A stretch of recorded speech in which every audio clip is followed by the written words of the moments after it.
All right, so we got a bonus edition of the Pac-12 Perspective podcast today, and we could not be more excited to be getting some bonus time with the man who is taking over UCLA's athletic department in July. Martin Jarmond, he spent the last 3 years at Boston College. He will officially take over for Dan Guerrero on July 1st. So Martin, first and foremost, congratulations. On behalf of everybody at the network and the conference, welcome to the Pac-12. We're excited to have you here. Thanks for giving us some of your time today, because it sounds like you've got quite a few things on your plate right now. Just a few. Yeah, no, but thanks for having me. I'm kind of working two jobs right now in the transition. I'm here with BC through the end of the week, so a lot going on, but excited to be with you guys. And this is my first time with the Pac-12, so I'm excited. Yeah, and I know UCLA fans are really excited to get to know more about you, as are we, through this conversation. But I got to start with, can you describe what this past, month has been like for you? Because I imagine interviewing and landing a dream job via Zoom or FaceTime or however it was that it all went down must have been quite a roller coaster. Can you just kind of describe what the last few weeks have been like for you? Whirlwind. That's the word that comes to mind. You know, everything was virtual, and this was not something a month and a half ago that I saw myself doing. With everything going on in the college athletic space with the COVID-19, and making prep. From literally March, where everything was shut down, to now. You've just been planning and responding because life has been so crazy when it comes to sports. And so you've really been entrenched in that. And then, oh, by the way, there's this process going on for the UCLA athletic director job. And that became something as it moved on. It was really of interest to me. And it feels like it's happened fast. I know it's been a few weeks now, but for me, just how involved and how entrenched I've been in everything happening in our landscape, whether it's COVID-19, whether it's name, image, and likeness. I'm on the NCAA transfer working group and transfer, looking at all those things. It's just been really busy time. And oh, by the way, you've got to do this virtual Zoom interview. So it's been unique. It's been challenging, but it's been rewarding because once I met with the UCLA people and they shared with me just more about UCLA, I got really excited about the opportunity. So with all those things happening, 3 young girls at the house, I mean, your world's popping. When were you able to hit pause and be like, I'm leaving this beautiful place that helped build your career for another place? And if you did take that pause, what was it like? Yogi, honestly, I don't think I've had that moment yet. I've had moments where I was emotional with my team and my president. We had some emotional conversations, but I don't think I've had the moment where it has truly hit me yet.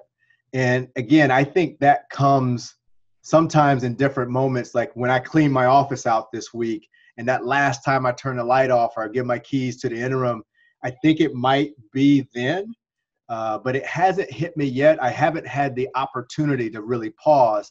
Because again, once you're named the athletic director at UCLA, you've got 757 text messages, and I'm on number 584, and you're trying to get back to people and respond, and you want to do things the right way here at BC, and close that out the right way. At the same time, you're trying to start off the right way with UCLA and let people know who you are, because most UCLA fans are not familiar with me.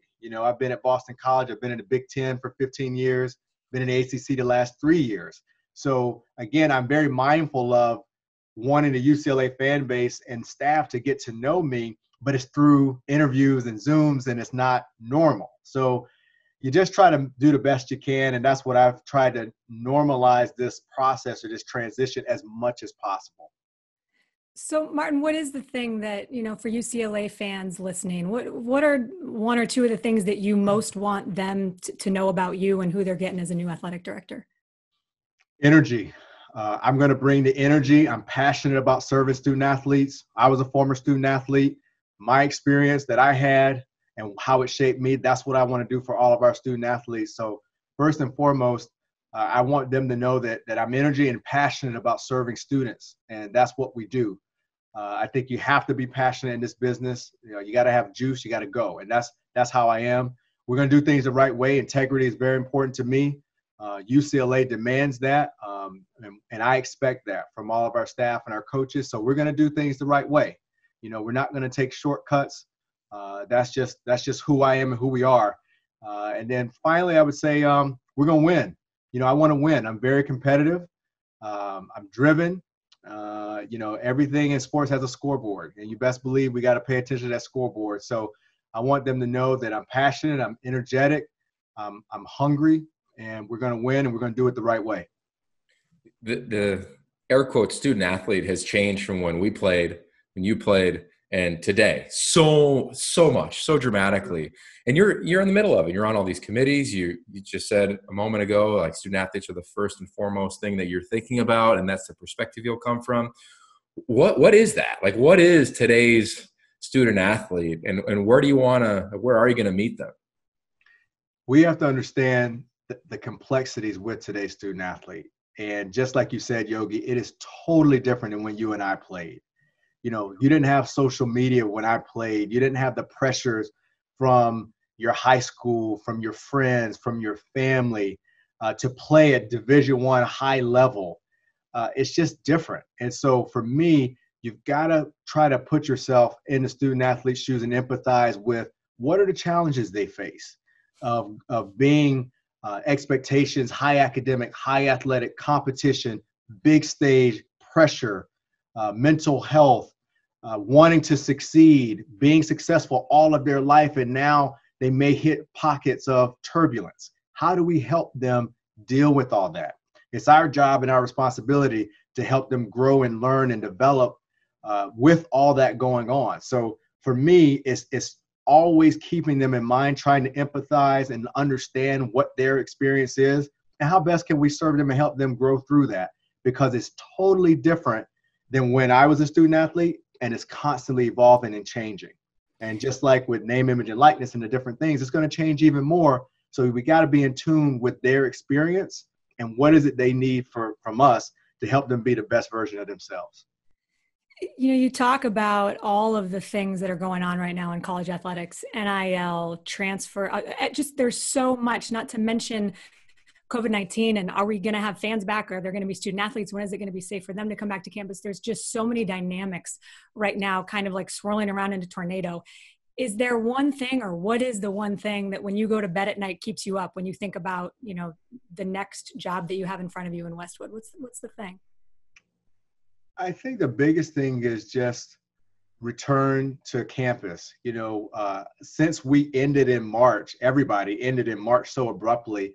I think there's so much preparation and thought into how do we best acclimate everyone back to campus life in a safe and healthy way. And what does that look like? What is testing? What is tracing? What are all those mechanisms and protocols with your venues, with your testing? How is that going to all come into place to where we can be together in the fall and have some sense of normal? Obviously, we know it's not going to be the same as it was last fall, but how do we get to a place where we return to campus and we get some sense of normal to where we can operate, whether it's class and practices and those kind of things? That's probably the thing I think about the most in my seat, in my chair.